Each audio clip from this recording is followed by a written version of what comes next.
Sometimes a man chooses solitude, and sometimes solitude chooses him. For 30 years, Jasper Conincaid had lived alone in the Colorado mountains, making a quiet peace with a life where the only voices he heard were his own and the wind sighing through the pines. When he learned his brother had died and left him the family ranch, Jasper planned to sell it quickly and return to his mountain sanctuary. But in a dark corner of the old barn, he found something that changed everything. A feral young woman, clad in animal hides, who spoke no English and stared back at him with the eyes of a frightened animal. Who was she? What had his brother been hiding all these years in Copper Creek Valley? Before we return to the story, let us know where you're listening from. And if this story moves you, be sure to subscribe, because tomorrow I have something very special in store for you. The weathered envelope reached Jasper Conincaid's remote cabin through a chain of post offices, convenience stores, and finally, from the gnarled hands of old Pete Henley, who made supply drops to the mountain trappers twice a year. The letter bore the official seal of Hartman and Associates, attorneys at law, and inside was the news that would pull him from 30 years of self-imposed exile. Thomas Conincaid, his younger brother by 4 years, was dead. Heart attack, the lawyer's letter stated, found alone in the ranch house 3 weeks prior by the mailman. No wife, no children, no close friends. Only Jasper, listed as the sole beneficiary of the Copper Creek Valley Ranch that had been in their family for 3 generations. Jasper held the letter in hands that bore the scars of countless encounters with steel traps, mountain weather, and the sharp edges of a deliberately hard life. The paper trembled slightly, not from the cold mountain air seeping through the cabin's worn floorboards, but from something deeper, a tremor that reached back across decades of silence between brothers. He placed the letter on the rough-hewn table beside his grandfather's trapper's log, a leather-bound book that chronicled 3 generations of Conincaid men who had worked these mountains. The pages of the log told of good seasons and lean ones, of animals tracked and taken, of weather survived and storms weathered. They spoke of a time when the family name meant something in Copper Creek Valley, before the arguments, before the accusations, before the silence that stretched between him and Thomas like a chasm neither seemed willing or able to cross. The decision to descend from his mountain refuge was not an easy one. Jasper had built his life around the certainties of solitude, the predictable rhythms of seasons and survival. His cabin sat at 10,000 feet, accessible only by horseback or snowshoe, depending on the season. For 30 years, he had trapped in the winter, fished and foraged in the summer, and spent the long nights reading by lantern light or carving small figures from mountain pine.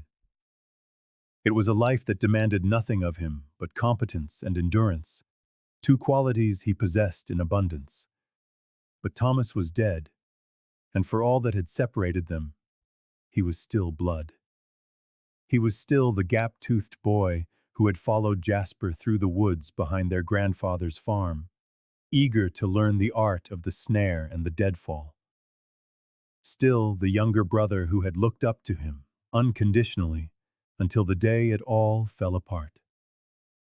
The descent from the high country took 2 days, leading his pack horse down trails that hadn't seen much traffic since the end of the mining boom 40 years ago.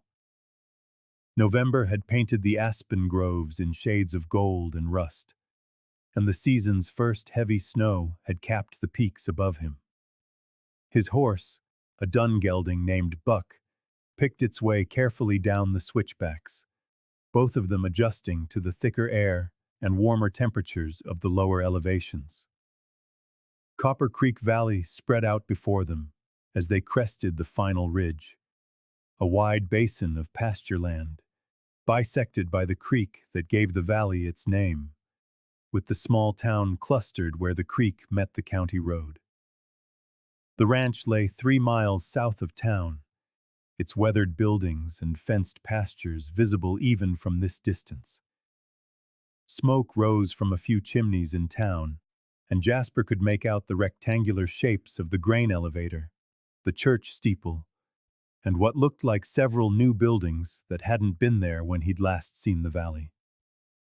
The ranch house was just as he remembered, a 2-story structure of local stone and timber that their grandfather had built in 1898. The barn was newer, raised by their father in the 1940s, to replace one lost to fire. Corrals and outbuildings scattered around the main structures like loose pieces of a life lived close to the land. Everything seemed smaller than in his memory, worn by time and neglect in a way that spoke of a man living alone, without much concern for upkeep or appearances. Jasper unsaddled Buck in the familiar confines of the barn, noticing the musty scent of long-settled hay and the subtle signs of recent use. Fresh manure in one stall, water buckets that showed they'd been recently filled, tool marks in the dirt that suggested regular activity. Thomas had run some horses then, and probably leased pasture to local ranchers. The practical side of Jasper's mind began calculating what the property might be worth, what debts would need to be settled, how quickly could he deal with the legalities and get back to his mountain solitude. The key to the house was hanging where it always had, on a nail hammered into the doorframe of the back porch. Some things, it seemed, never changed in Copper Creek Valley. Inside, the house had the particular stillness that follows death. It wasn't abandoned, but it was no longer alive with the small sounds and movements of daily life. Thomas had lived simply. The kitchen held the basics: a coffee pot, a few dishes, and canned goods lined up with military precision on open shelves. The living room had a well-worn armchair angled toward the fireplace and a window overlooking the creek. It was at the roll-top desk in the corner of the living room that Jasper found the first clue to what his brother's life had become. The desk was locked, but Jasper remembered where their father had hidden the key, taped to the underside of the bottom drawer. Inside, Thomas had kept meticulous records, bank statements showing a modest but steady income from leasing pasture land, vet bills for cattle he didn't appear to own, and correspondence with several government agencies Jasper didn't immediately recognize. One letter, dated just 2 months before Thomas's death, caught his eye. It was from the Department of Justice, thanking Thomas for his continued cooperation and assuring him that appropriate measures were being taken to ensure his safety. The letter was signed by someone identified only as Special Agent Morrison, and it included a phone number with a Washington, D.C. area code.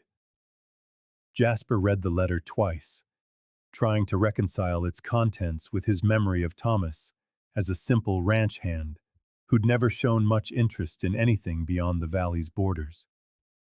The younger brother he remembered had been content with small-town life, more concerned with Saturday night dances and local rodeos than federal investigations or government cooperation. But 30 years was a long time, and people changed. Perhaps Thomas had witnessed something, reported some crime that required federal attention. The afternoon was fading when Jasper finally headed out to the barn to check on Buck and secure the property for the night.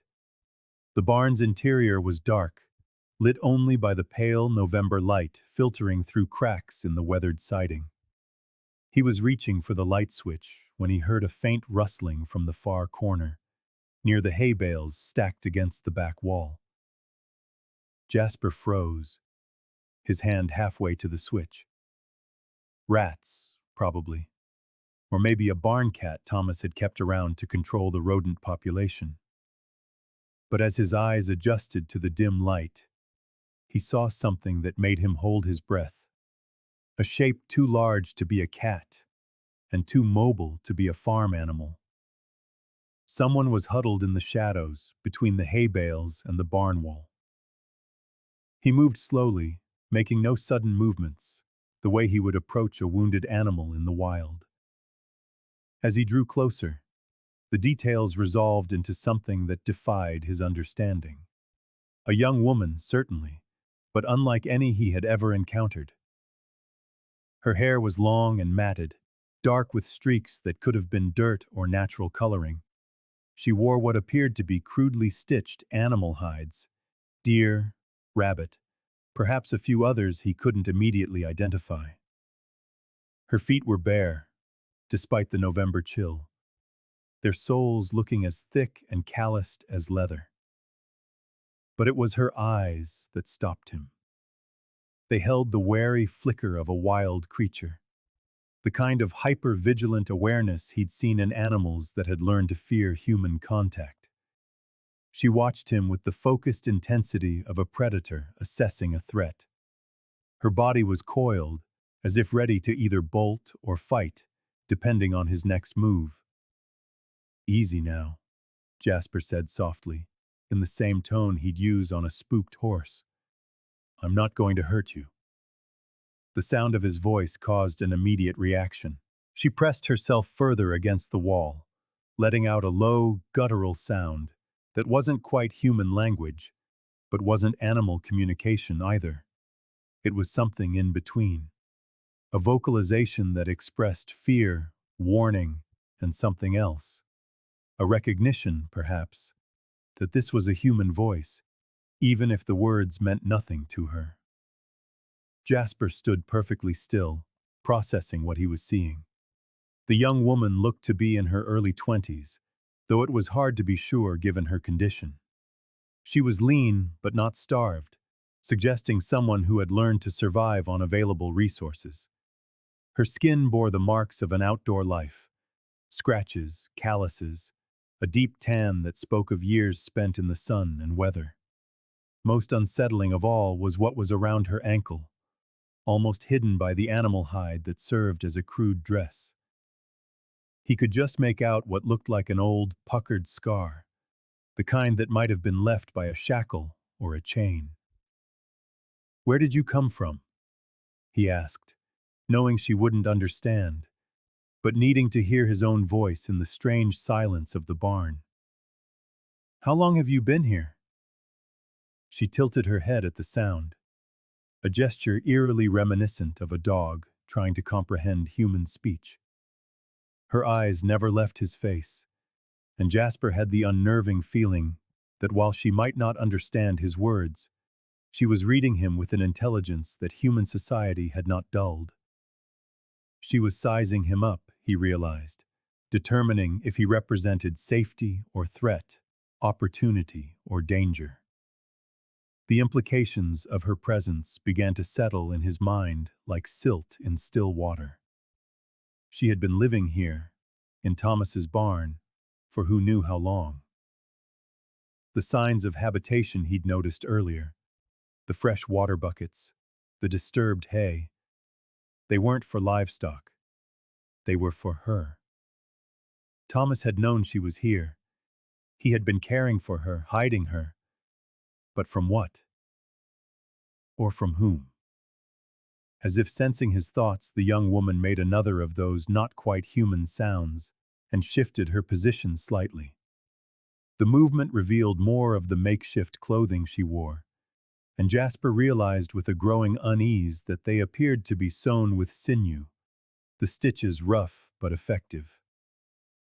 Someone had taught her to work hides into clothing. But who, and under what circumstances? The questions multiplied faster than the answers, each one more disturbing than the last. The young woman seemed to sense his confusion. She made a soft, almost questioning sound and extended one hand slightly in his direction. The gesture was hesitant, uncertain, but it carried curiosity, hope, the possibility that this new human might be different from whatever her experiences had taught her to fear. Jasper realized he was holding his breath. Slowly, carefully, he extended his own hand, palm up, the universal gesture of peaceful intent. The distance between them was perhaps 6 feet, far enough that neither could touch the other without a deliberate move. Close enough that the gesture could be clearly seen and clearly understood. For a long moment, they remained frozen in this tableau. The grizzled mountain man and the feral girl, connected by an outstretched gesture of trust across a chasm of unknowing. Outside, the November wind picked up, rattling the barn wall and sending small drafts of cold air across the floor. Inside, the silence stretched between them like a bridge neither was yet ready to cross. Then, with a movement so swift it was almost missed, she pulled her Anne back and melted into the shadows between the hay bales. Jasper heard the soft rustle of movement, the whisper of hide against wood, and then nothing. She vanished as if she had never been there at all, leaving him alone in the dim barn with more questions than he had ever wanted to ask. But he had seen her. She was real. And somewhere in the barn's deepening gloom she was still there, watching him with those unsettling, intelligent eyes that had learned to trust nothing and no one. Jasper Conincaid had come down from the mountains to settle his brother's estate and return to his solitary life.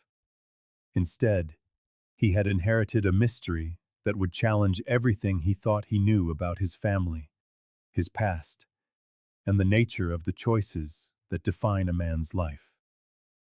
The sun was setting behind the western hills, painting the Copper Creek Valley in shades of gilded shadow. Night was coming, and with it, the need for decisions that could not be put off until morning. Whatever Thomas had been hiding, whatever secret he had taken to his grave, was now a burden Jasper would have to carry. In the darkness of the barn, a pair of eyes watched and waited to see what kind of man this mountain recluse would prove to be. Sleep came fitfully that first night in the farmhouse.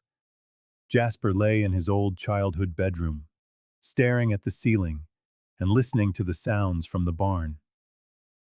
Every creak of the timber, every whisper of wind through the eaves, could have been the young woman moving in the dark. He had left food, bread, dried meat, a jug of water, near where he had last seen her. But when he'd checked before turning in, the offerings had remained untouched. Morning brought clearer thoughts and the need for action. Jasper rose before dawn, as was his habit, and made coffee in Thomas's kitchen while he considered his options. He could call the sheriff, report finding a squatter on the property. But something in the young woman's raw terror of human contact made him hesitate. She had hidden herself so successfully that not even Thomas's death had driven her away. She must have had her reasons for avoiding the authorities, and until he understood what those reasons were, involving the law felt premature. The second option was to simply leave things as they were, settle Thomas's affairs quickly, and retreat to his mountain sanctuary, leaving the young woman to whatever fate had brought her here. But 30 years of solitude had not entirely dulled his conscience. To abandon someone so obviously vulnerable felt like a betrayal of every decent instinct he possessed, which left the third option, to try and understand what he was dealing with before making any irrevocable decision. He approached the barn with the same careful deliberation he would use when tracking a dangerous animal. The food he had left was gone, but it was impossible to tell if she had taken it, or if some other creature had stolen it away. He called out softly as he entered, announcing his presence and his intentions. "I'm coming in," he said. "Just want to check on a few things. I'm not going to hurt you." This time she did not immediately retreat into the shadows. Instead, she watched him from her position near the back wall, her dark eyes tracking his movements with that same unsettling intelligence. In the daylight filtering through the barn's high windows, he could see her more clearly. She was younger than he had first estimated, 20 at most, perhaps.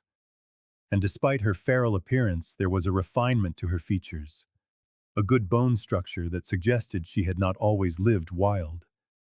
Her hair, he now realized, was a natural dark brown, though streaked with lighter strands that might have come from sun exposure. The animal hides she wore were more skillfully crafted than they had appeared in the dim light. Someone had taught her to work leather with considerable competence, but it was the scars that told the real story.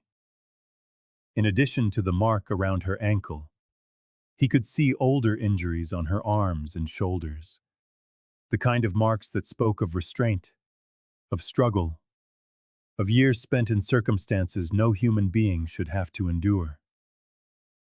"My name is Jasper," he said, slowly sitting on a hay bale a few yards away from her.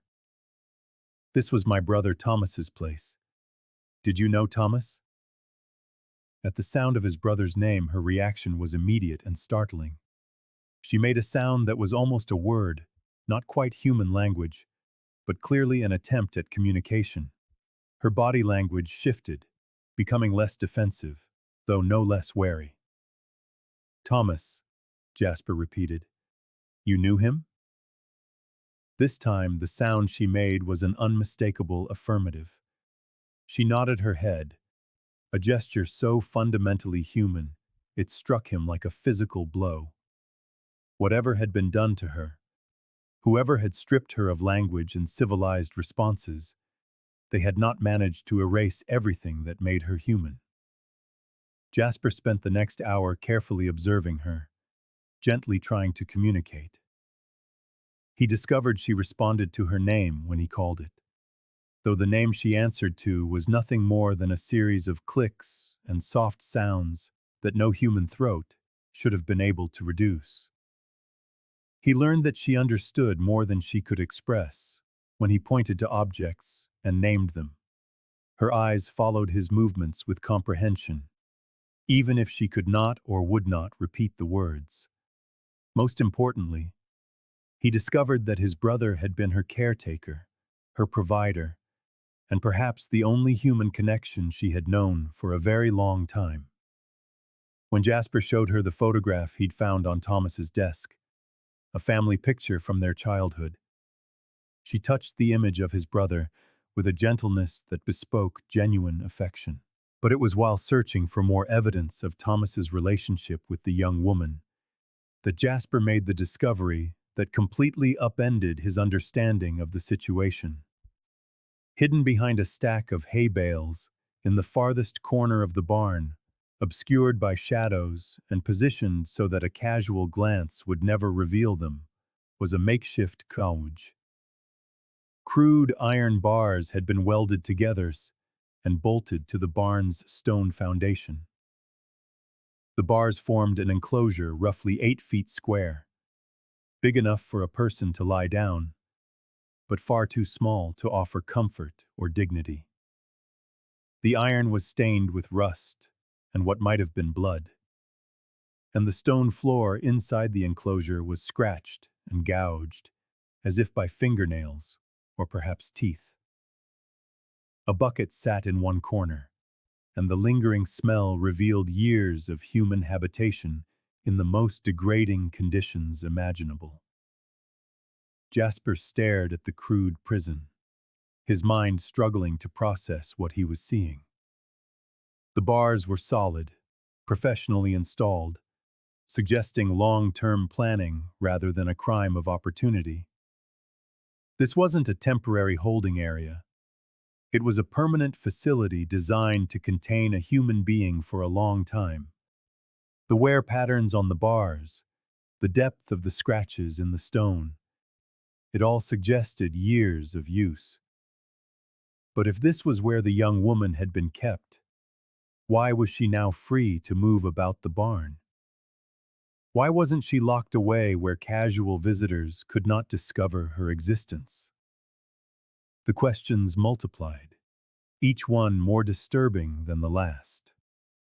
He turned and saw her watching him from across the barn, her expression unreadable but somehow understanding. She had seen him discover the cage and understood that he now knew something of the life she had led.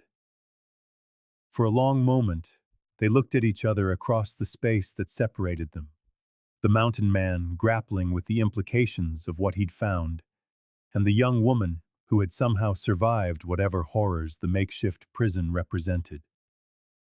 Then she did something that stopped his heart.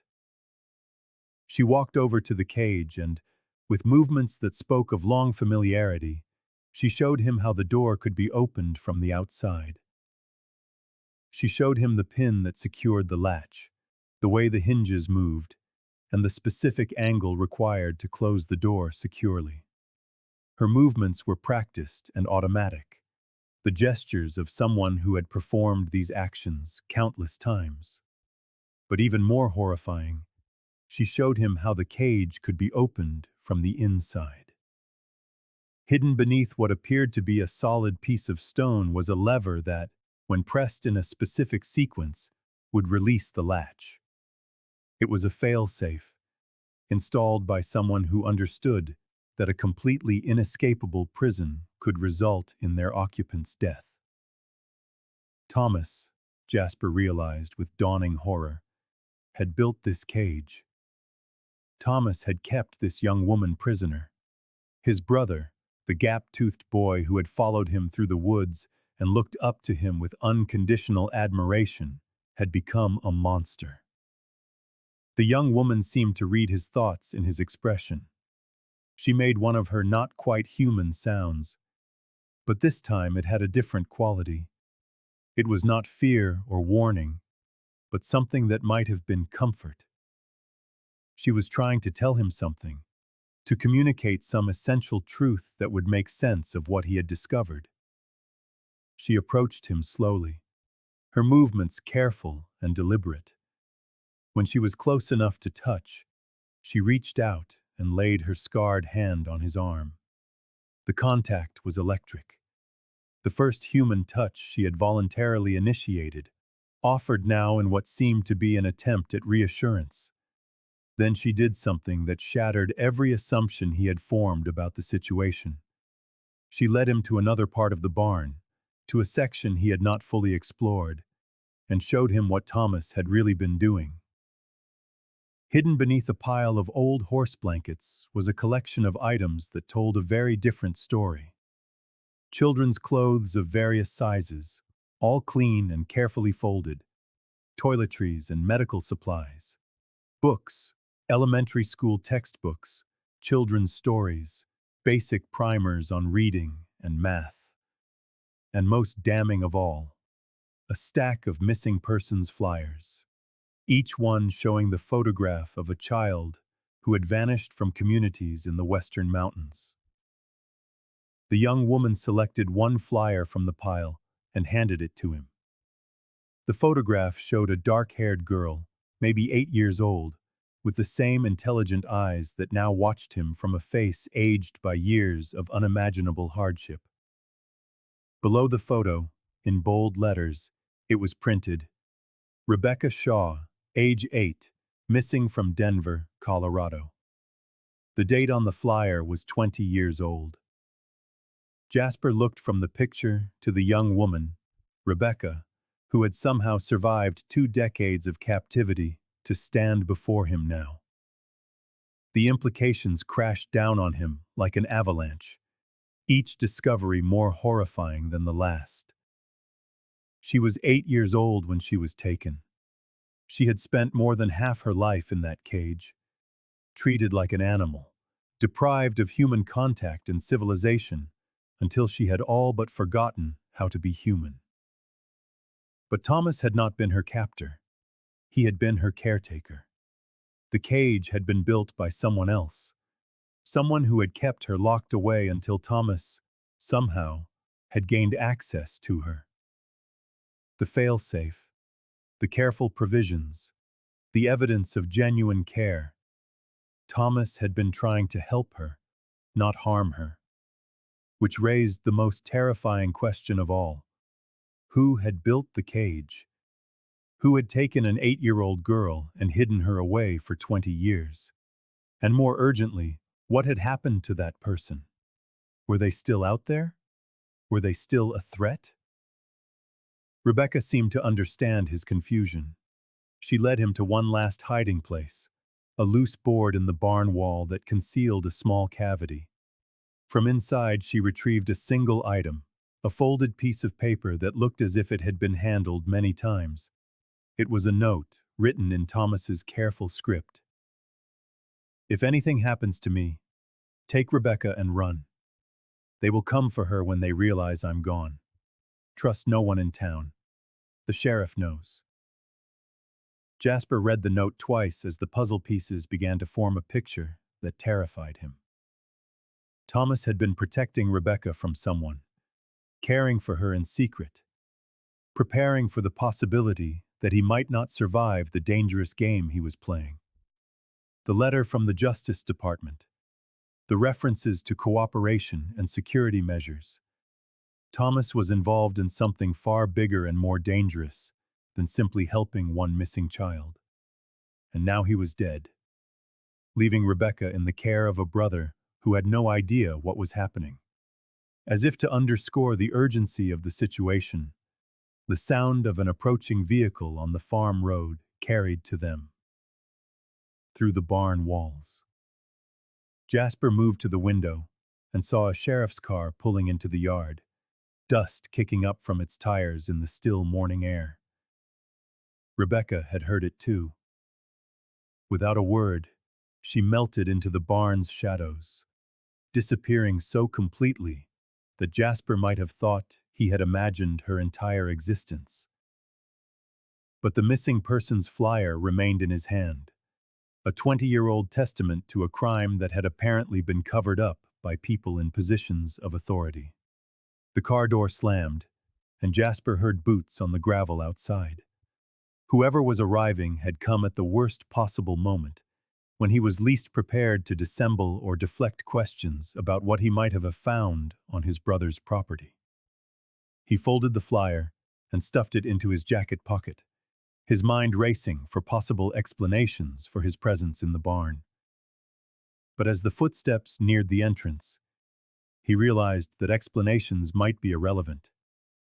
If Thomas's note was right, if the sheriff really was part of whatever conspiracy had kept Rebecca hidden for 20 years, then Jasper had just inherited a war he didn't understand, against enemies he couldn't name. The barn door groaned open, and Deputy Sheriff Crawford stepped into the dim interior, his hand resting casually on the butt of his service weapon. "Morning, Mr. Conincaid." Deputy Crawford's voice carried the trained neutrality of law enforcement, but his eyes were already scanning the barn's interior with more than idle interest. "Heard you were back in town. Sorry for your loss." Jasper forced himself to remain calm, drawing on 30 years of life in the mountains, where a man's survival often depended on his ability to read danger in a predator's posture. Crawford was hunting, though it wasn't clear for what. "Sheriff," Jasper acknowledged with a nod. "Just checking on the livestock situation. Seems Thomas was raising horses for some folks around here." Crawford moved deeper into the barn, his movements deliberate and controlled. He was a large man, probably in his 40s, with the soft look of someone who spent more time behind a desk than in the field. But his eyes were sharp, missing nothing as they swept over the hay bales, the empty stalls, and the deep shadows where Rebecca had vanished moments before. "Mind if I ask what your plans are for the property?" The question felt weighted with implications beyond its surface meaning. Jasper kept his expression neutral, though every instinct screamed that this was more than a neighborly inquiry. "Haven't decided yet. Have to sort through the estate first. See what debts need settling." Jasper shifted casually, placing himself between Crawford and the area where the cage was hidden, hoping to block the deputy's line of sight. Did you know Thomas well? Reasonably well. Crawford's attention seemed to fixate on a specific corner of the barn, the exact spot where Rebecca had been hiding. He was a helpful man, cooperative. We appreciate that in a citizen. The word cooperative struck Jasper like a physical blow. It was the same term used in the letter from the Department of Justice he'd found in Thomas's desk. Crawford knew about Thomas's federal connections, which meant he likely knew what, or who, Thomas was protecting. I imagine cooperation makes your job easier, Jasper said carefully. Crawford's gaze shifted back to Jasper, and for a moment, the mask of professional courtesy fell away. What lay beneath was calculating, predatory, and utterly devoid of human warmth. It does indeed. Your brother understood the importance of community stability, of not stirring up old troubles best left buried. The threat was subtle, but unmistakable. Crawford was telling him that Thomas had kept certain secrets, and that Jasper would be wise to do the same. The deputy's presence here, so soon after Thomas's death, suggested those secrets were now in danger of being exposed.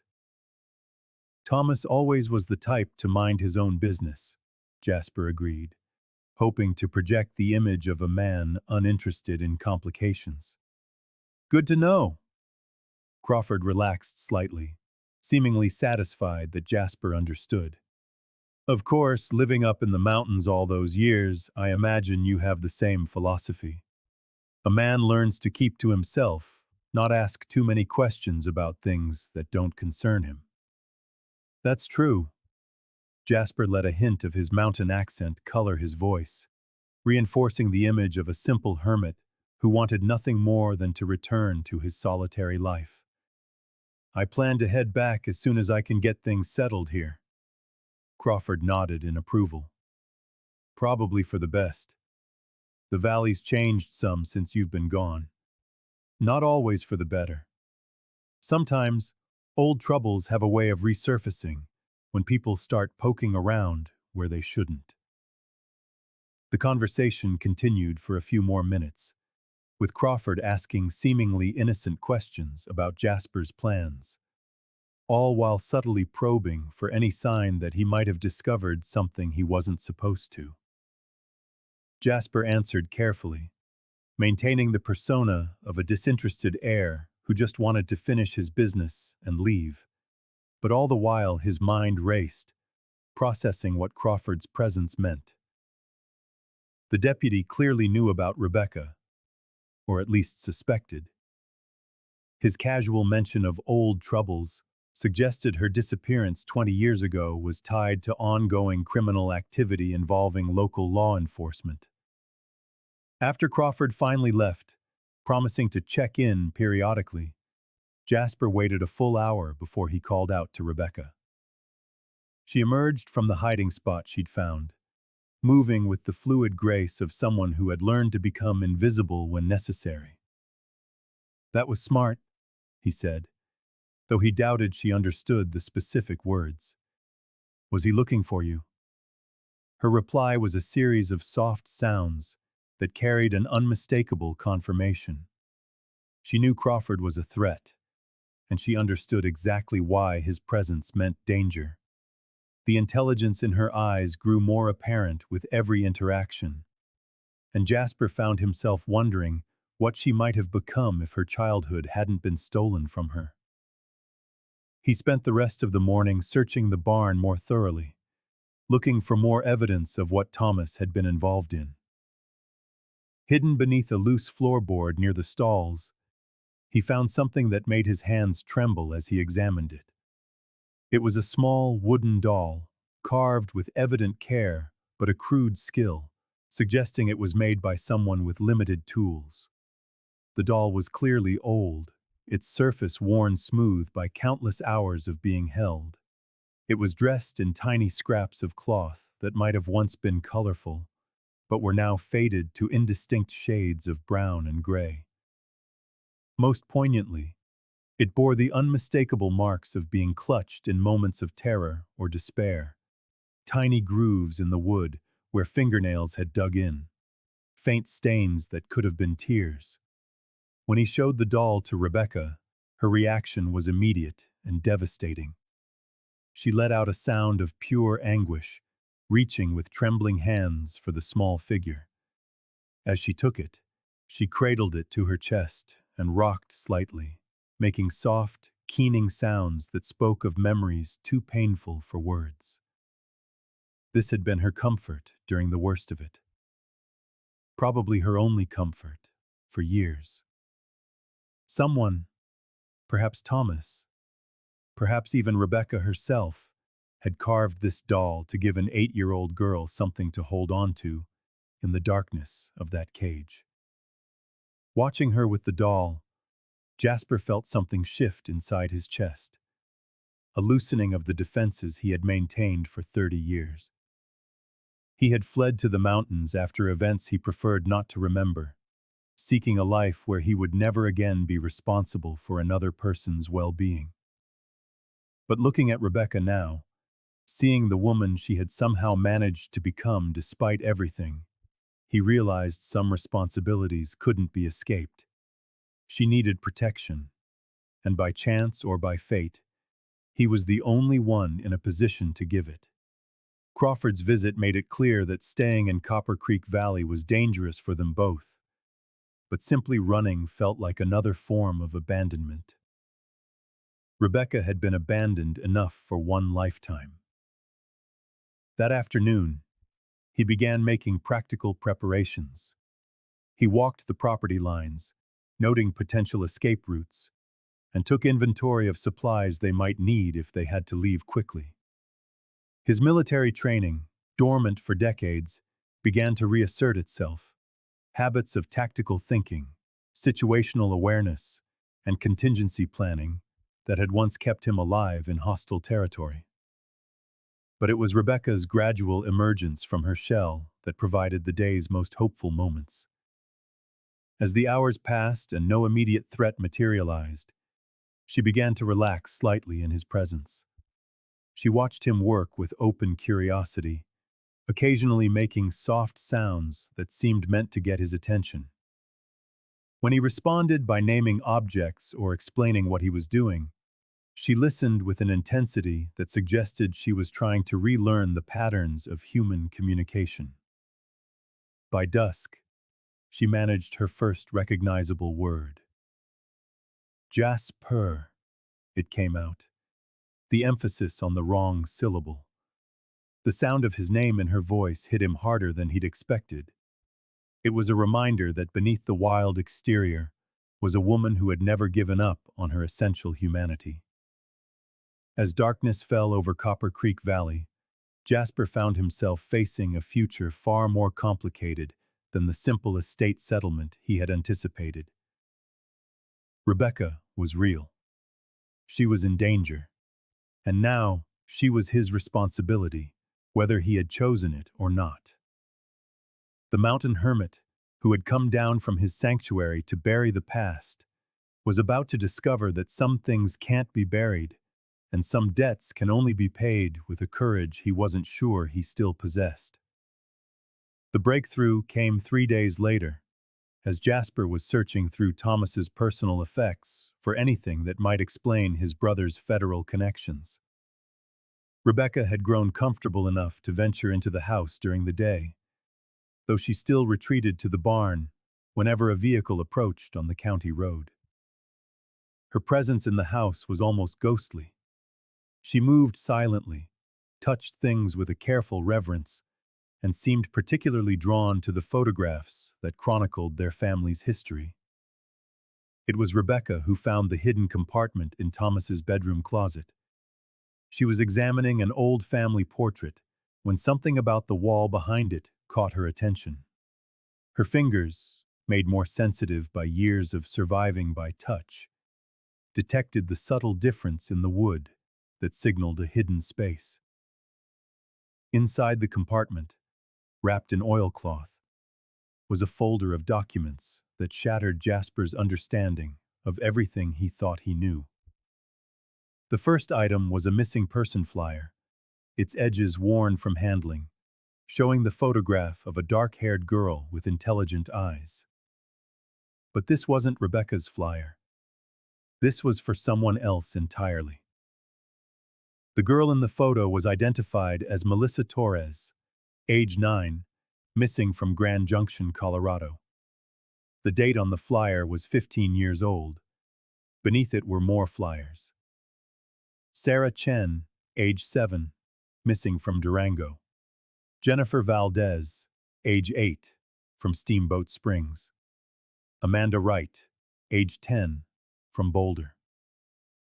12 flyers in total, spanning 23 years, all showing children who had vanished without a trace from communities across Colorado and neighboring states. All girls, all between the ages of 7 and 10, all with similar physical features, dark hair, slight builds, the kind of child who could disappear into a crowd. But it was the 13th flyer that made Jasper's blood run cold.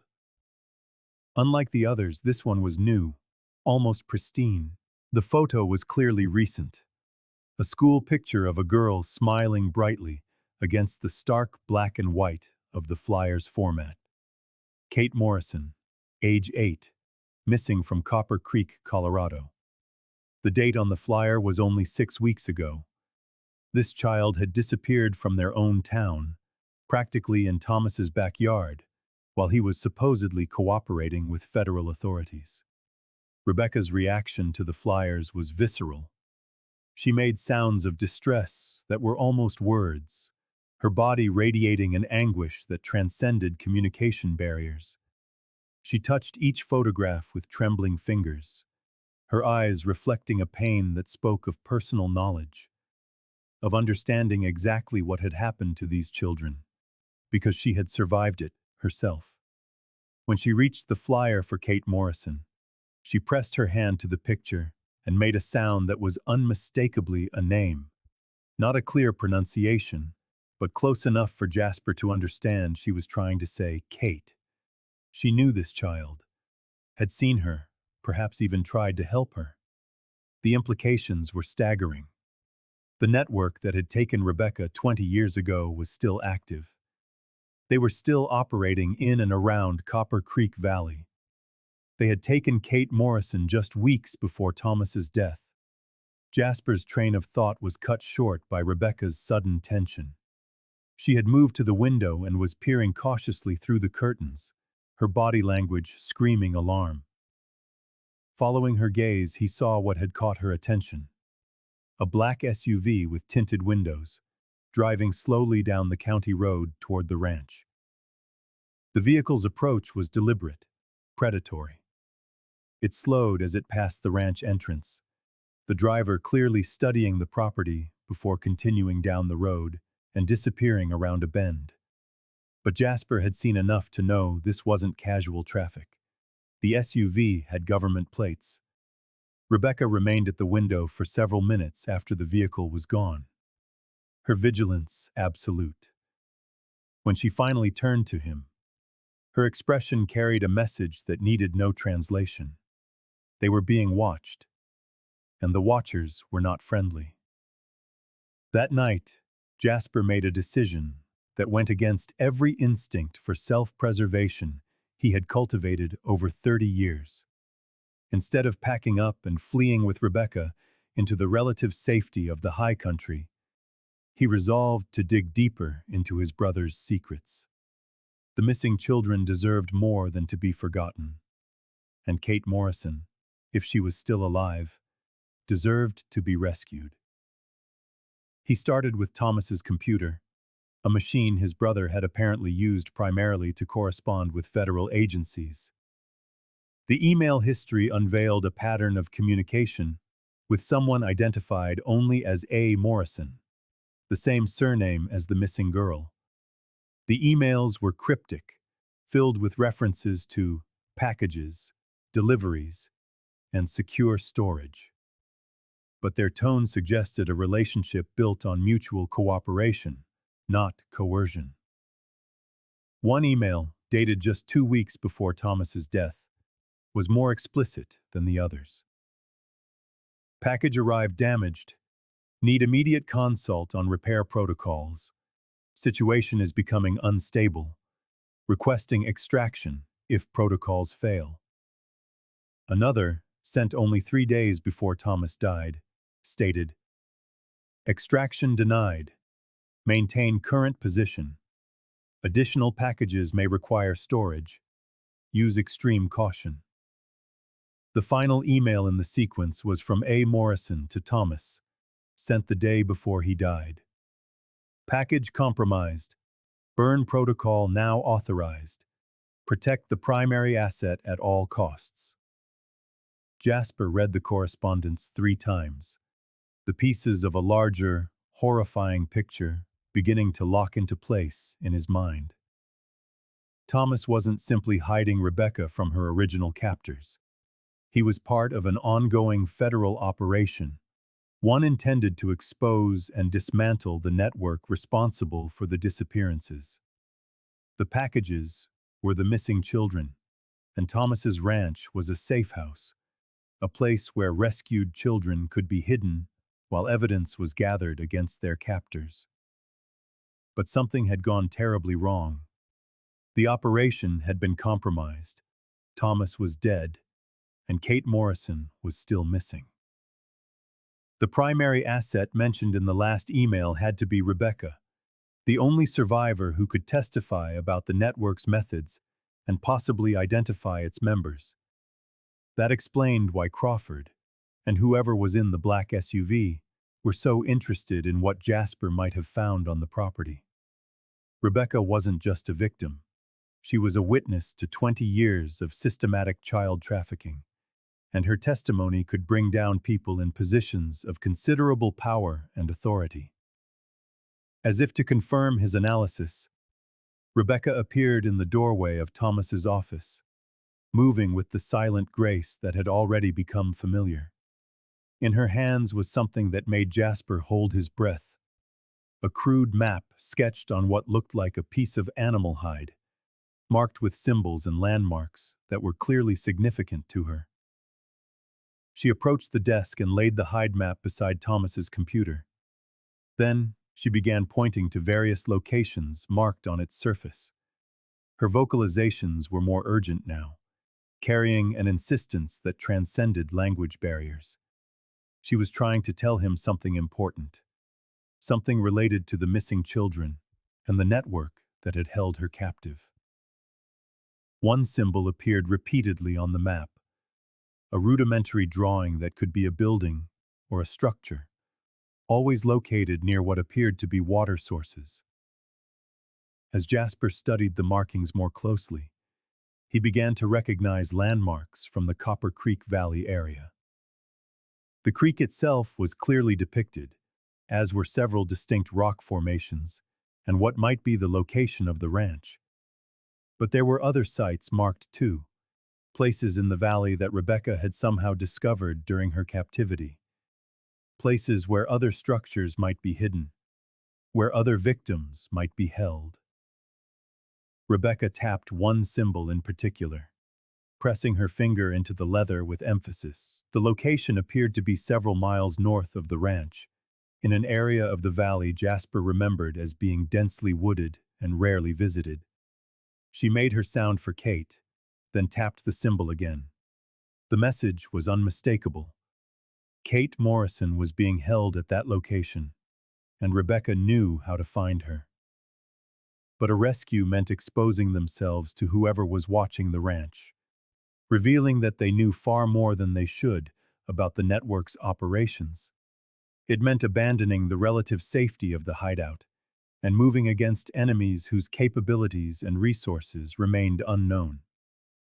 Looking at the determined expression on Rebecca's face as she stared at the hand-drawn map, a map that represented her courage in preserving crucial information despite 20 years of captivity, Jasper realized the choice had already been made.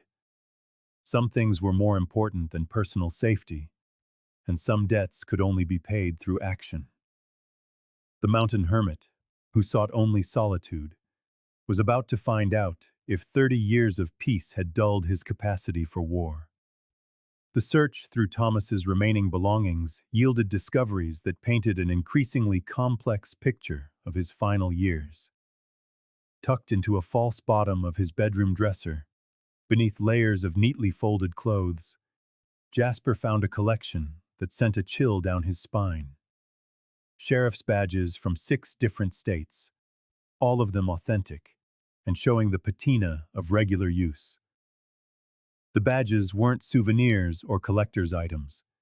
They represented active law enforcement credentials from Colorado, Wyoming, Utah, New Mexico, Arizona, and Montana. Each was issued to different variations of Thomas's name: Thomas Kincaid, Tom Kincaid, TJ Kincaid, Thomas King, Tom King, and TJ King. The photographs on the accompanying ID cards showed subtle alterations in his appearance: different hairstyles, a beard, even what looked like minor cosmetic changes. But they were all unmistakably his brother. More disturbing were the issue dates. The credentials spanned 15 years, suggesting Thomas had been building and maintaining multiple law enforcement identities across the Mountain West for most of his adult life. This wasn't the work of a simple rancher who had fallen into federal cooperation. This was the carefully constructed cover of someone operating deep within a criminal network. Rebecca's reaction to the badges was immediate and visceral. When Jasper showed them to her, she recoiled as if they were venomous snakes, making sounds of distress that left no doubt as to her association of law enforcement with danger and betrayal. She pointed to one badge in particular, the Colorado Sheriff's credential, and made the sound for Thomas, but with a tone that suggested confusion, even betrayal. She had known Thomas as her protector, her salvation from the cage and the cruelties that had defined her captivity. But these badges represented authority, the same kind of authority that had failed to rescue her and had perhaps even participated in her imprisonment. The cognitive dissonance was clearly painful for her to process. Jasper spent the afternoon studying the credentials, trying to make sense of their meaning. The pattern suggested that Thomas had been building a network of false identities that would allow him to operate across state lines, to investigate and infiltrate the trafficking ring from positions of authority and trust. But it also raised darker possibilities: that Thomas himself had been part of the network, using his law enforcement credentials to facilitate the capture and transport of victims. The truth, when it finally surfaced, came from an unexpected source. Examining the Colorado badge more closely, Jasper noticed something he had initially overlooked: a tiny modification on the badge's surface, so subtle it was almost invisible. Someone had carefully scratched a small symbol into the metal, a mark that matched one of the symbols Rebecca had drawn on her secret map. When he showed the marked badge to Rebecca, her reaction was entirely different from her initial fear. She touched the small symbol with reverence, making soft sounds that conveyed gratitude and affection. This was not the badge of her captor. It was a sign, a way for Thomas to identify himself to the victims as someone they could trust. The realization hit Jasper like a physical blow. Thomas wasn't part of the trafficking network. He was working to destroy it from within. The multiple police identities weren't disguises for criminal activity, but tools that allowed him to investigate across jurisdictional lines, to build a case against perpetrators who used their own positions of authority to commit and conceal their crimes. But if Thomas was one of the good guys, why had the federal operation failed? Why was Kate Morrison still missing? And most importantly, who had killed Thomas before he could complete his mission? The answer to that last question began to emerge as Jasper continued his search of the house. In Thomas's kitchen, Hidden behind a loose board in the pantry wall, he found evidence that his brother's death may not have been the natural heart attack described in the lawyer's letter. The hiding spot contained a small digital recorder and a collection of medical vials, each labeled with pharmaceutical names Jasper didn't recognize, but which looked suspiciously like the kinds of drugs that could be used to simulate cardiac failure. The recorder held a single message, recorded in Thomas's voice just days before he died. "If you're hearing this, then they got to me before I could finish the job. The network is bigger than we thought, and it goes higher than we ever suspected. The sheriff's department is compromised. Colfor is dirty. Probably others, too. Federal contact is Agent Morrison in Denver, but don't trust anyone else. The girl in the barn is Rebecca Shaw. She's our best witness, maybe our only witness. Protect her. Use the map she made to find the current holding sites. Kate Morrison is still alive, but not for long if they realize the operation's been blown." The recording continued with specific instructions about emergency protocols, safe houses, and federal contacts who could be trusted. But it was the final part that cut Jasper to the core. "Jasper, if you're the one who found this, I'm sorry. For everything that happened between us. I know you blame yourself for what went wrong in the service, but it wasn't your fault. I should have told you that 30 years ago. The work I've been doing, trying to save these kids, it's my way of paying for the silence I kept back then. Sometimes, the only way to live with yourself is to risk it all for something that matters more than your own survival." The message ended there, leaving Jasper staring at the recorder, grappling with emotions he hadn't allowed himself to feel for 3 decades. Thomas had known about his military service, about the events that had driven him to seek refuge in the mountains. More than that, Thomas had understood the guilt that had defined Jasper's adult life and had found his own way of facing similar demons. Rebecca appeared in the kitchen doorway, moving with a silent grace that no longer surprised him.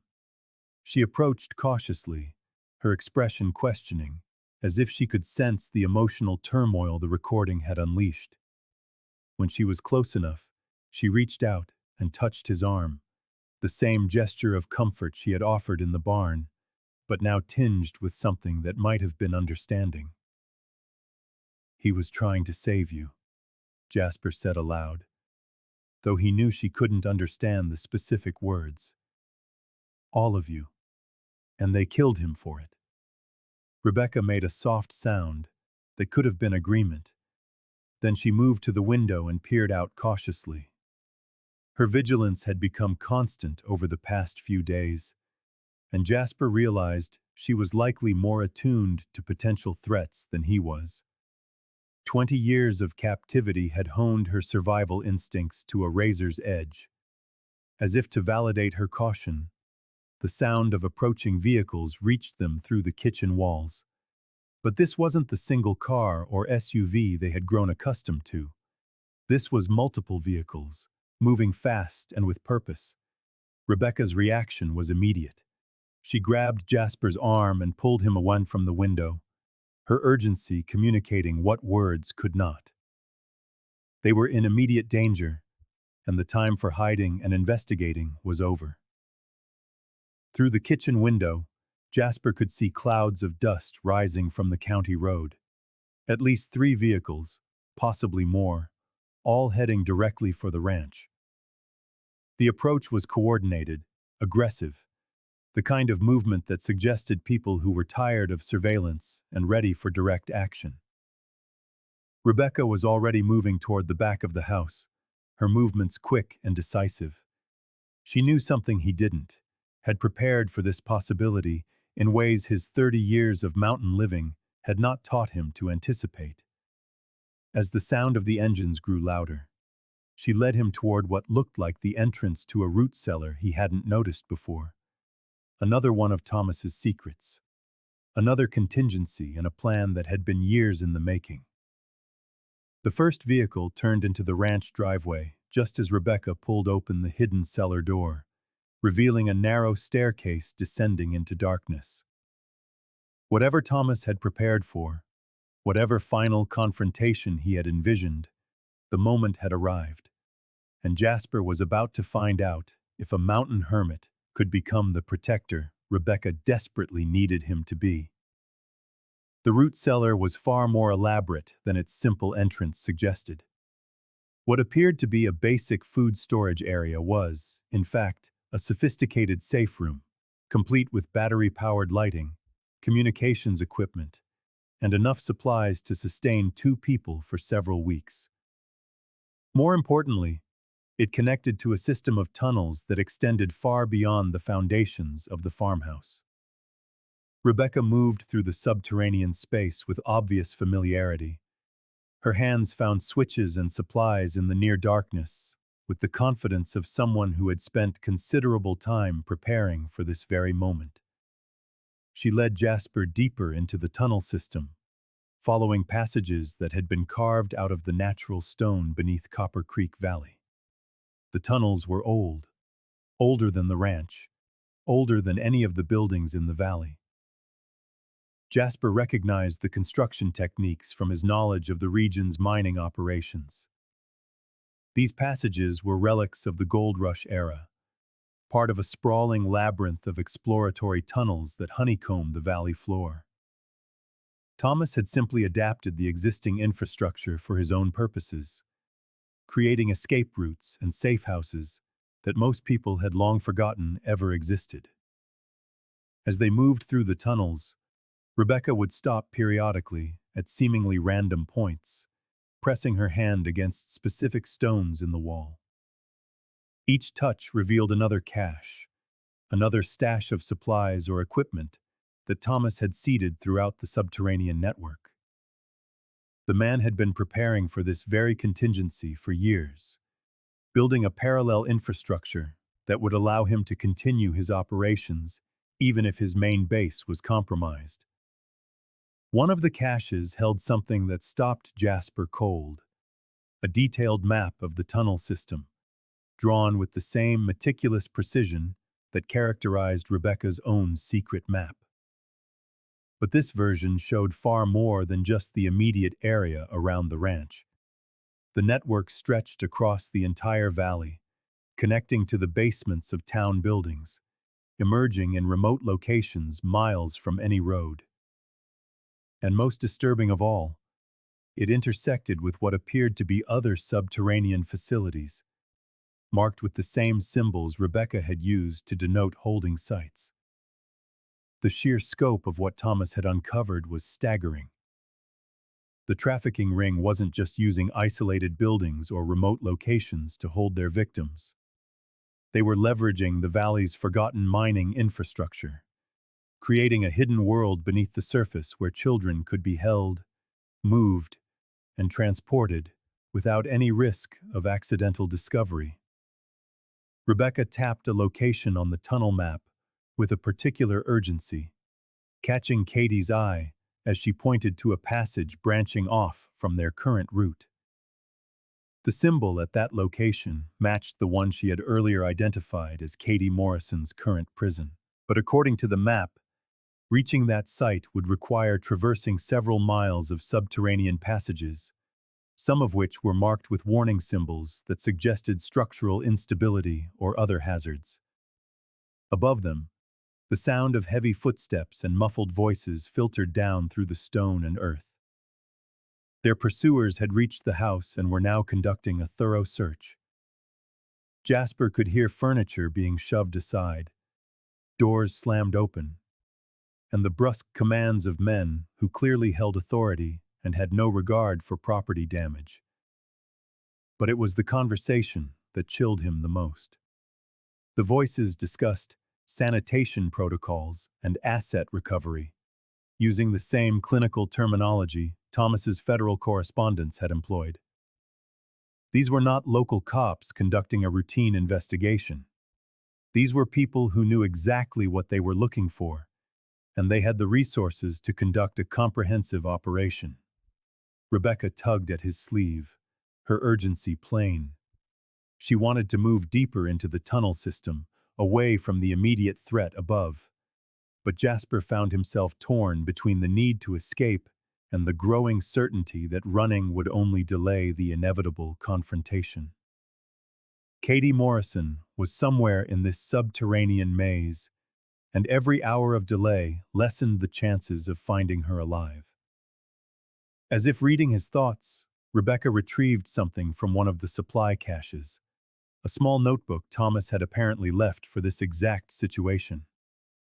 Its pages contained detailed intelligence on the trafficking ring's operations, including schedules, personnel, and most importantly, the rotation patterns for moving victims between holding sites.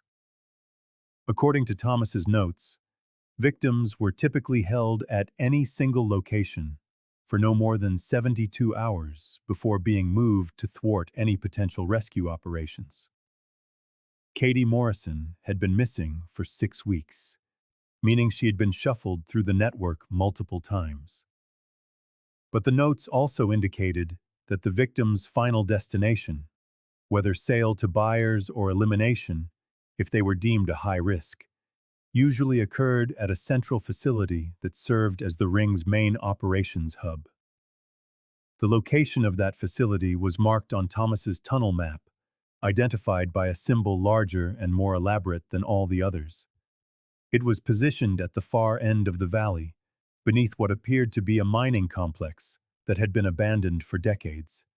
More ominously, Thomas's notes indicated that the facility was scheduled to be cleansed within days of his death, suggesting the network was preparing to eliminate all evidence and witnesses before relocating their operations. If Katie Morrison was still alive, she would be in that central facility. And if Thomas's intelligence was correct, she did not have much time. Rebecca seemed to understand the urgency as well. She showed Jasper another item from the cache, a crude but effective explosive device that Thomas had apparently built from mining materials. The old tunnels were rife with dynamite and detonation equipment left over from the gold rush, and Thomas had repurposed these resources to create weapons that could be used against the network's own infrastructure. The plan that emerged from Thomas's notes was both audacious and perilous. The central facility could be reached through the tunnel system, but it would require passing through several checkpoints where the network maintained security.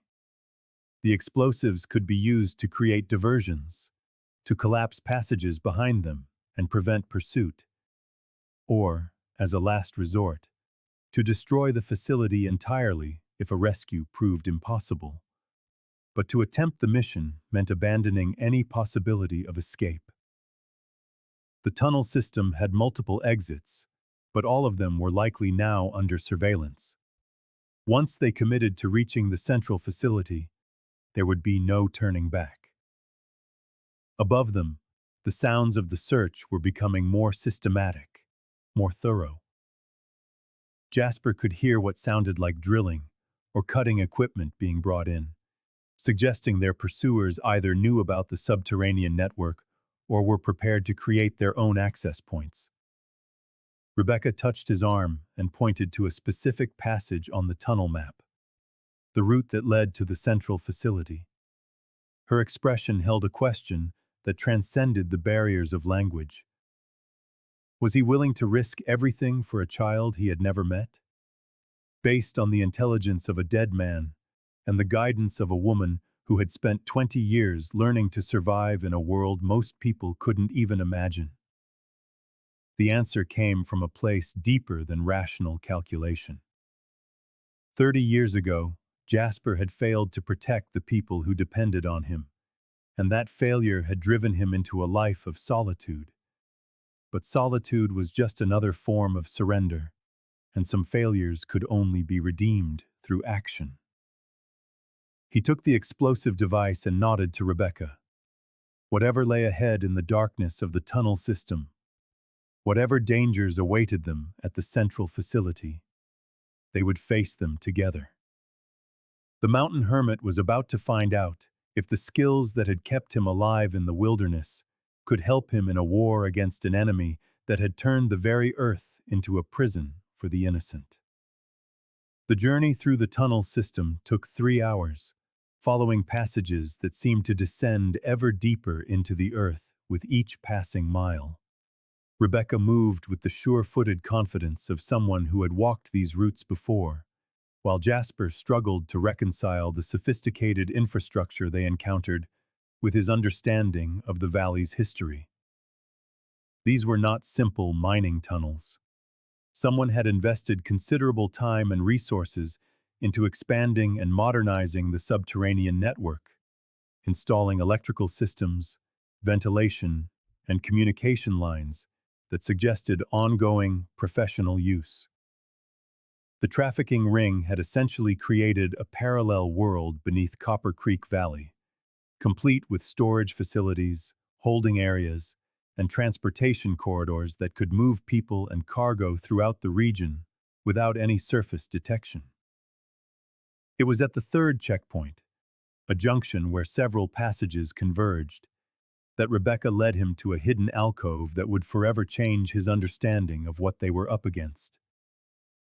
Concealed behind a false wall that required her specific knowledge to access, Thomas had hidden what appeared to be his most sensitive intelligence files. But among the documents was something that made Jasper's hands tremble as he held it.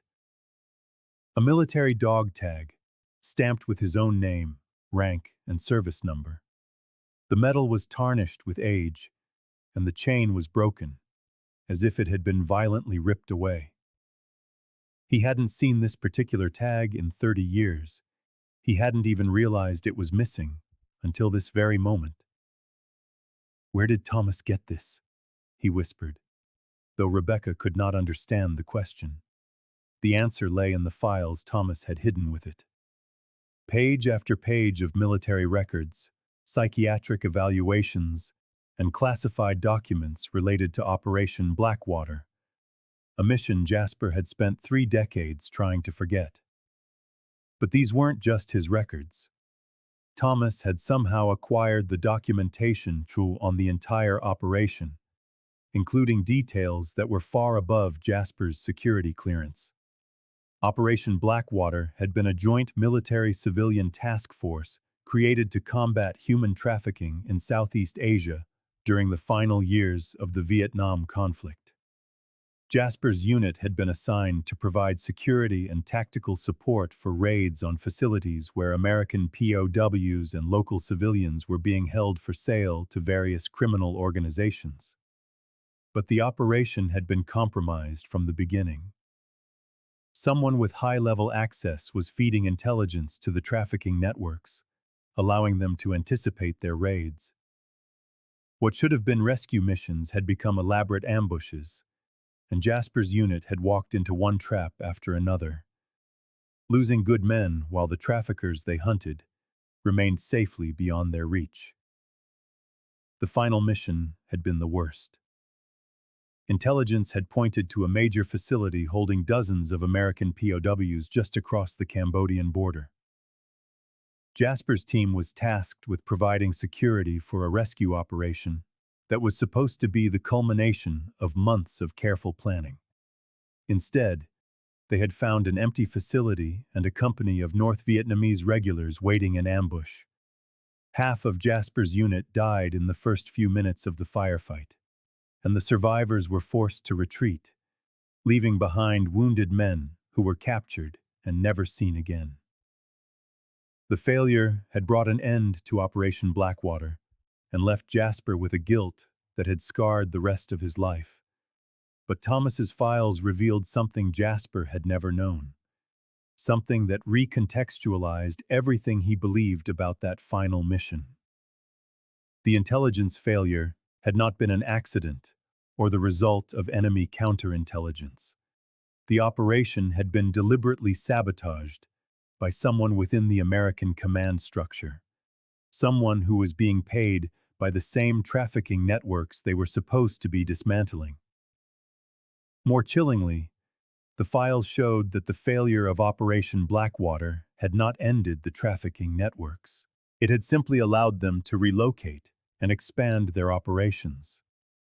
The same criminal organizations that had operated in Southeast Asia during the war had eventually established new bases of operation in the American West, using the remote geography and sparse population to recreate the same systems they had perfected overseas. The dog tag was not just a memento of his military service. It was proof that the trafficking ring operating in Copper Creek Valley was connected to the same organizations that had killed his men 30 years ago. Thomas had somehow traced the line from Operation Blackwater to the current crisis, following a trail that led from the jungles of Vietnam to the mountains of Colorado. But the most shocking revelation was yet to come. In the final section of Thomas's files, Jasper found documentation showing that the same military officer who had sabotaged Operation Blackwater was still alive, still active, and currently serving as a high-ranking official in the Department of Justice. The man who had sold American soldiers to Vietnamese traffickers 3 decades ago, a man named Heir, was now in a position to protect and coordinate similar operations on American soil. Agent Morrison, the federal contact mentioned in Thomas's correspondence, was not just another investigator working the case. According to the files, Morrison was the son of Colonel Richard Morrison, the officer who had betrayed Operation Blackwater.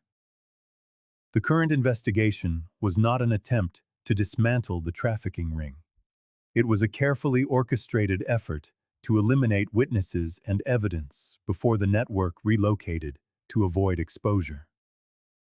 Thomas hadn't been cooperating with federal authorities to expose the traffickers. He had been feeding them information while secretly gathering the evidence that could be used to bring down the entire conspiracy. But his death had come before he could reveal what he had discovered, leaving Rebecca as the only witness who could testify to the ring's operations.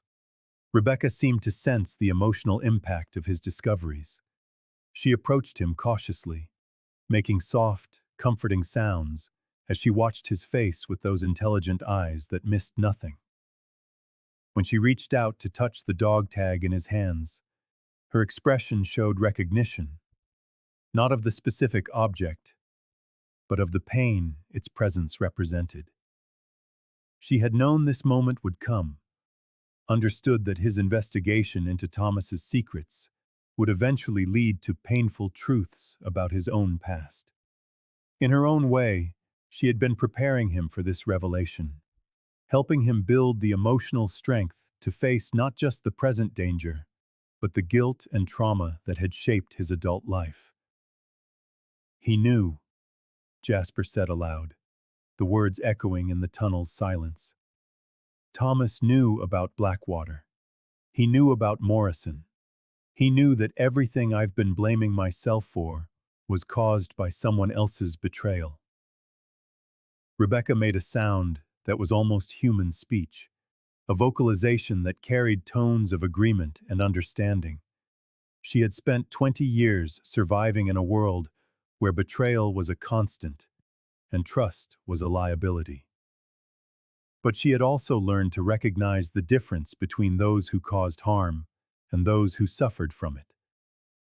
The sound of footsteps reverberated through the tunnels, still distant, but drawing ever closer. Their pursuers had found the tunnel entrance and were now navigating the subterranean network.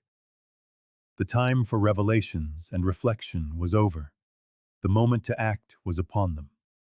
But Jasper was not the same man who had descended into these tunnels hours earlier. The discovery of Thomas's archives had lifted a 30-year weight of guilt from his shoulders, replacing it with a clarity of purpose he hadn't felt since his days in the service.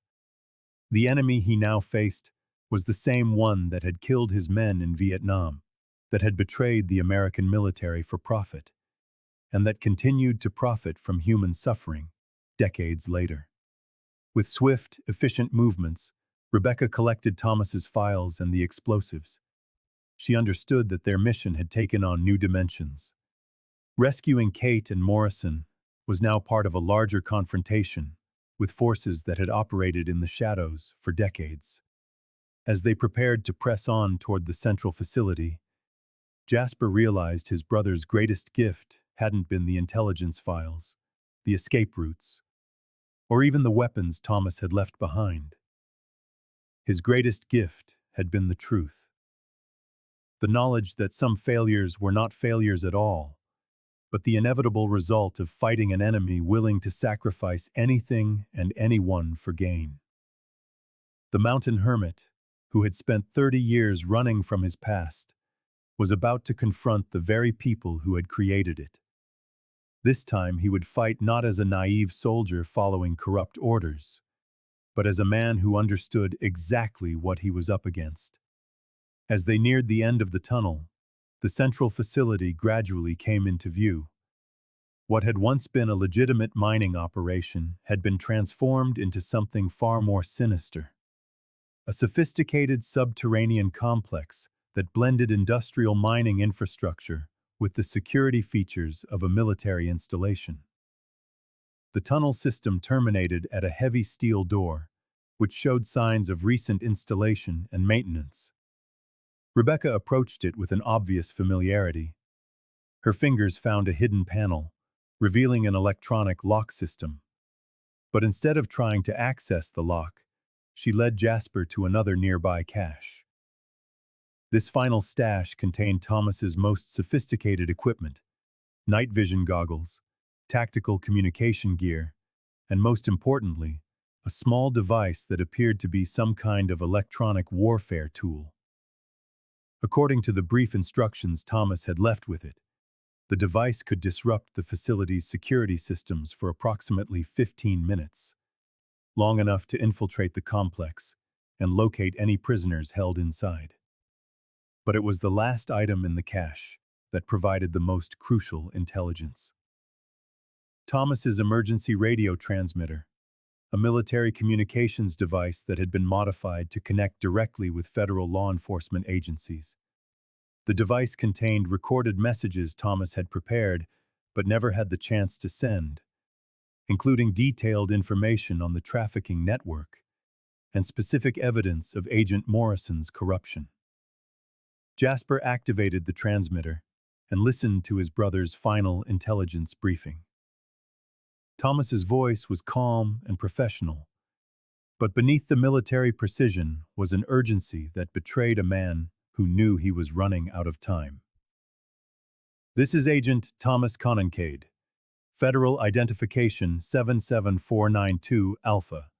I am transmitting under emergency protocols concerning Operation Sanctuary. The trafficking network we have been investigating is compromised at the highest levels. Agent Morrison is not a legitimate federal investigator. He is the operational commander of the network we are attempting to dismantle. The central facility is located beneath the abandoned Copper Creek mining complex. Coordinates 39743 north, 136891 west.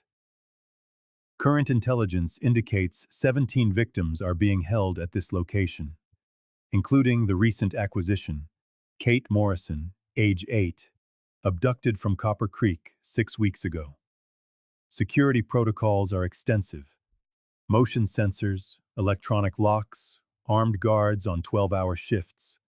Facility personnel include Deputy Sheriff Crawford, Mayor Phillips, and the mining company foreman Stevens. All are armed with orders to eliminate witnesses if the facility is compromised. The primary witness, Rebecca Shaw, is secure at my location. She possesses detailed knowledge of the network's operations over 20 years and can provide testimony sufficient for the prosecution of all involved parties.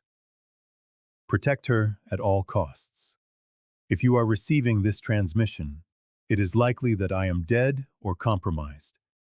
Execute emergency protocols immediately. Trust no one from local law enforcement. Federal reinforcement must come from the Denver field office only. Contact Agent Sarah Chen. Identification Bravo. Date and time November 15th, 300 hours. The recording ended with specific technical details about the facility's layout, guard rotations, and security vulnerabilities Thomas had observed during his infiltration of the network. But it was the reference to 17 victims that struck Jasper most. Kate Morrison wasn't the only child held in the underground complex. The rescue mission had just become exponentially more complicated and urgent.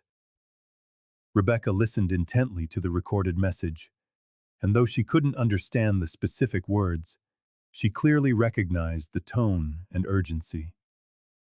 When the transmission ended, she made sounds that were almost like human speech, pointing to the steel door and then to herself, indicating that she knew the layout of the facility beyond, using gestures and simple drawings in the tunnel dust. Rebecca began to map out the complex for Jasper. The facility had three main sections: a reception area where new victims were processed, a detention area with individual cells for long-term captivity, and what appeared to be a preparation area where victims were readied for transport to buyers. According to Rebecca's crude map, the children would likely be held in the central section, which was the most heavily guarded and isolated from the facility's entrances. Reaching them would require passing through multiple security checkpoints and potentially engaging several armed guards. But Rebecca had advantages that no external assault team could possess. She knew the facility's layout intimately, understood the guard rotation patterns, and, most importantly, knew how the victims would react to a rescue attempt. Children held in captivity for long periods often became distrustful of anyone offering help, having learned that such promises usually preceded worse treatment. As they prepared for the infiltration, Jasper found himself falling back on military training he hadn't used in 30 years. The skills were still there: the ability to move silently, to assess tactical situations, and to make rapid decisions under pressure. Yet applying them to rescue children, rather than conducting military operations, felt like a form of redemption. For every mistake he had made during Operation Blackwater, the electronic warfare device worked exactly as Thomas had promised. When activated, it sent a cascading failure through the facility's security systems, causing cameras to glitch, motion sensors to give false readings, and electronic locks to revert to their emergency open positions. The effect would be temporary, but it provided the window of opportunity they needed. Moving through the outer areas of the facility was eerily similar to navigating the tunnels. Both environments had been designed to be invisible to surface observation, creating hidden worlds where normal legal and moral constraints did not apply. But the facility showed signs of much more recent activity than the tunnels, with evidence of ongoing operations and regular maintenance that pointed to a long-term, profitable enterprise. The first indication they were on the right path came in the facility's reception area, where Jasper found evidence confirming Thomas's information about recent activity. Personal effects that clearly belonged to children: clothing, toys, small items that would have been taken during their abductions, were stored in labeled containers that corresponded to specific cells. One container bore a label that made Jasper's blood run cold: K. Morrison, Cell 7, Priority Disposal. The term priority disposal could only mean one thing: Kate Morrison had been marked for elimination, likely because her disappearance had attracted too much attention or because she had proven difficult to control. Rebecca's reaction to the labeled containers was immediate and heartbreaking. She recognized the system, understood what the labels meant, and her anguish clearly communicated that they were running out of time. The children in this facility weren't just being held for eventual sale. Some of them were being prepared for murder. As they moved deeper into the complex, the sounds of human activity became audible. Muffled voices, footsteps, and most disturbingly, the soft sounds of children crying. The victims were close, but so were their captors. The facility's security protocols may have been disrupted, but the human guards remained alert and dangerous. It was in the corridor leading to the cells that they found the first direct proof of the facility's true purpose. The walls were lined with photographs. Dozens of children, some recent, others years old. Each picture marked another victim of the trafficking network. Some photos were annotated with successful placements. Others were marked with symbols whose meaning Jasper refused to contemplate. But it was the last photograph in the series that provided the most crucial piece of information. It showed Agent Morrison, not the current agent who had been corresponding with Thomas, but an older man who bore a clear family resemblance. The photograph was dated 30 years ago and bore the caption, Operation Blackwater Acquisitions Coordinator. The connection was complete. The same criminal network that had corrupted Operation Blackwater in Vietnam had simply transferred its operations to American soil, using the skills and contacts they had developed during the war to build a domestic trafficking enterprise. Agent Morrison's father hadn't just betrayed American soldiers. He had used that betrayal to establish a criminal empire that was now controlled by his son.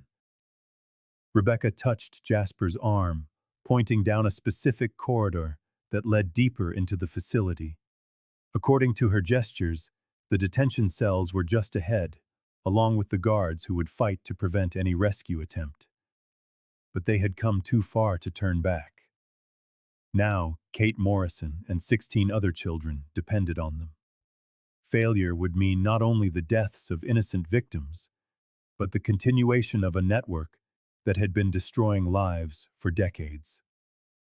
As they readied themselves for the final approach to the detention cells, Jasper realized that the skills Thomas had taught him through his hidden intelligence were not just tactical. They were moral. The fight they were about to engage in was not just to rescue specific children, but to confront the same evil that had haunted his life for 30 years. The mountain hermit was about to become the protector he should have been 3 decades ago. And this time, he would not let anyone down. The detention area was a horror that exceeded even Jasper's worst expectations. Individual cells lined both sides of a central corridor, each containing a child who had been stolen from their family and reduced to an inventory number in a criminal enterprise. The youngest looked to be no more than 6, the oldest, perhaps 12. All of them showed the psychological damage of long-term captivity. Kate Morrison was in cell 7, exactly as the container label had indicated. She was huddled in a corner of her concrete cell, wearing the same clothes she had disappeared in 6 weeks earlier, now dirty and torn. But she was alive, and her eyes still held a spark of intelligence that suggested her spirit had not been completely broken. Rebecca's approach to the children was masterful. Instead of trying to communicate with words, which they might not understand or trust, she used sounds and gestures that conveyed safety without triggering the conditioned fear responses that had been drilled into them. She had learned, during her own 20 years of captivity, how to recognize a genuine rescue from the false promises that often preceded worse treatment. The first challenge was the cell locks, electronic systems that had been partially damaged by Thomas's device but still required specific codes to be fully opened. But Rebecca had solutions Thomas's intelligence had not foreseen. She showed Jasper how the locks could be manually overridden, using techniques she had apparently learned during her own captivity, methods that suggested she had spent years studying every aspect of her prison's security. As they began opening the cells, the children's reactions varied drastically. Some shrank further into their cells, too terrified to believe that rescue was possible. Others approached cautiously, recognizing in Rebecca someone who understood their experience in a way that normal adults could not. A few, including Kate Morrison, showed signs of hope that suggested they hadn't completely given up on the possibility of returning home. But as they worked to free the children, the facility's security finally responded to the electronic disruption. Alarms began to blare throughout the complex, and the sound of running footsteps echoed from multiple directions. The guards realized their systems were compromised. They were moving to secure their most valuable assets, the children themselves. Jasper's military training took over as he assessed the tactical situation. They were trapped in a dead-end corridor, with 17 terrified children, facing an unknown number of armed opponents who knew the facility's layout far better than they did. The odds were overwhelming, but retreat was impossible. To leave the children behind was to condemn them to certain death. Rebecca seemed to grasp the tactical problem as well. She pointed to a section of the hallway that looked solid, but apparently concealed another of Thomas's contingency plans. Behind the false wall lay a weapons cache he had prepared for exactly this situation. Shotguns, ammunition, and most importantly, protective gear that could be used to shield the children during a firefight. The first guards appeared at the end of the hall just as Jasper finished distributing the weapons. 3 men, all armed with automatic rifles and moving with the coordination of professionals, hesitated when they saw the children, unwilling to risk damaging the valuable inventory with indiscriminate fire. That hesitation was the only advantage Jasper needed. 30 years living in the mountains had kept him in peak physical condition, and the muscle memory of his military combat training proved remarkably persistent. His first shots were precise and devastating, dropping 2 of the guards before they could fully assess the threat they faced. The third guard managed to return fire, but his shots went wide as he tried to avoid hitting the children. Rebecca positioned herself with several children behind concrete barriers that Thomas had built into the corridor for this exact purpose, creating protected positions that allowed them to inch their way toward the facility's exit while maintaining defensive cover. But even as they gained a tactical advantage in the immediate firefight, Jasper could hear more forces mobilizing throughout the facility. Radio chatter echoed from the security office. Coordinators were calling for reinforcements from outside sources, and the sound of vehicles arriving on the surface suggested the network's response would be comprehensive and overwhelming.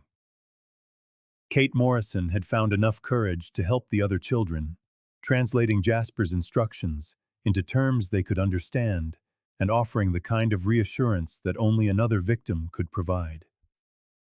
Her leadership among the others was remarkable, a testament to the strength of character that 6 weeks of captivity had not managed to extinguish. As they fought their way toward the main exit, Rebecca revealed the final element of Thomas's preparations, a series of explosive charges he had planted throughout the complex, designed to destroy evidence and bring down key sections of the facility if a rescue became impossible. The charges could be triggered remotely, but doing so would also eliminate any chance of escaping through the tunnel system. The choice was stark. Use the explosives to ensure the facility could never again be used to hold children, but risk being trapped in the resulting collapse, or try to escape through routes that were likely already compromised by the network's response teams. Looking at the 17 children who depended on him for their survival, Jasper realized the choice had already been made. The decision was solidified when the voice of Deputy Crawford echoed over the facility's communication system, delivering an ultimatum that left no room for negotiation. You have 60 seconds to surrender the children and exit the facility. After that, we will implement final protocols for all assets. Final protocols. Jasper understood the euphemism. They were threatening to kill the children rather than allow them to be rescued, and potentially testify about the network's operations. It was the same callous calculation that had characterized the trafficking ring for 30 years. The same willingness to eliminate witnesses that had likely cost Thomas his life. Rebecca's response was immediate and decisive. She activated Thomas's emergency beacon, a device designed to transmit their location and situation directly to federal authorities in Denver, bypassing any local communication networks that might be compromised. The signal would bring legitimate federal backup, but not for at least an hour. They had to keep the children alive until help arrived. The facility's main exit was now blocked by Crawford and at least 4 other armed men. But Thomas's plan had accounted for this scenario as well. Hidden throughout the complex were what he called sanctuary protocols, escape routes and defensive positions designed specifically to protect rescued children during prolonged siege situations. Rebecca led them to the facility's old mining shaft, a vertical passage that had been part of the original mining operation, but was now fitted with a mechanical lift system that Thomas had kept secret. The shaft provided direct access to the surface, emerging at a hidden location nearly a mile from the main entrance. But using the lift meant exposing themselves during the ascent, and Crawford's forces were already moving to secure all possible escape routes. The sound of vehicles and personnel being deployed on the surface suggested a coordinated effort to prevent any survivors from reaching safety. It was Kate Morrison who provided the solution that saved them all. Despite her 6 weeks of captivity, she had retained enough presence of mind to observe and remember details about the facility's operation. She knew of a secondary communication system the guards used for coordination, one that could be accessed from the mineshaft's control room. Using Kate's intelligence, Jasper was able to monitor Crawford's radio traffic and coordinate their movements to avoid the search teams that were systematically blanketing the area above ground. More importantly, he could hear Crawford coordinating with someone identified only as Morrison Sr., confirming that the original Agent Morrison, the man who had betrayed the Blackwater operation, was still alive and actively directing the network's operations. The conversation between Crawford and Morrison revealed the full scope of what they were up against. The trafficking network wasn't just a criminal enterprise.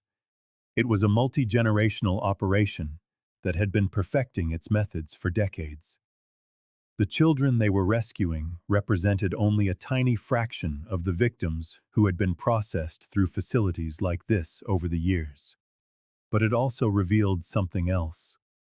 The network was preparing to abandon the Copper Creek operation entirely. Morrison's instructions to Crawford were clear.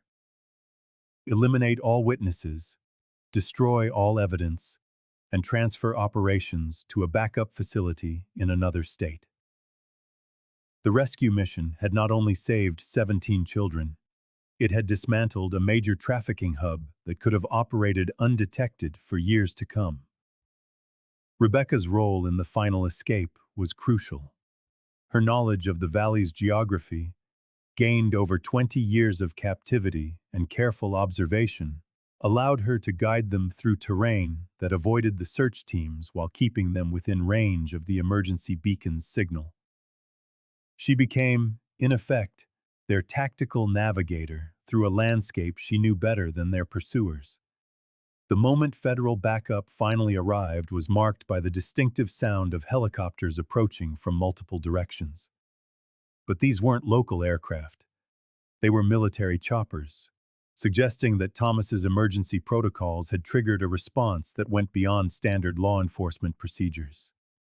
Agent Sarah Chen, the legitimate federal investigator mentioned in Thomas's final transmission, was among the first responders to reach the scene. Her initial priority was to secure the safety of the children, but she also understood immediately the significance of what Jasper and Rebecca had accomplished. The 17 children they rescued represented the largest recovery of trafficking victims in the region's history. More importantly, the intelligence Thomas had gathered, combined with Rebecca's testimony about 20 years of the network's operations, provided federal authorities with enough evidence to dismantle trafficking operations across multiple states. The victory, however, came at a cost that would be felt for years to come. Crawford and several other members of the network escaped during the confusion of the rescue operation, taking with them the knowledge of backup facilities and alternative operational methods. The network was wounded, but not destroyed, and the survivors would undoubtedly try to rebuild their operations in new locations. As federal agents secured the site and began processing the rescued children for medical treatment and family reunification, Jasper realized his role in the crisis was far from over. Rebecca would need protection during the long legal proceedings that would follow, and his knowledge of the network's history made him a valuable witness in building the prosecution's case. The mountain hermit who sought only solitude had become, through circumstances he could never have foreseen, a key figure in a federal investigation that would reshape law enforcement's understanding of organized trafficking operations in the American West. 6 months later, Jasper stood on the front porch of the Copper Creek Valley Ranch, watching Rebecca, who had legally reclaimed her birth name, work with 3 horses in the distant pasture. The spring morning was clear and warm, a stark contrast to the biting snows of winter.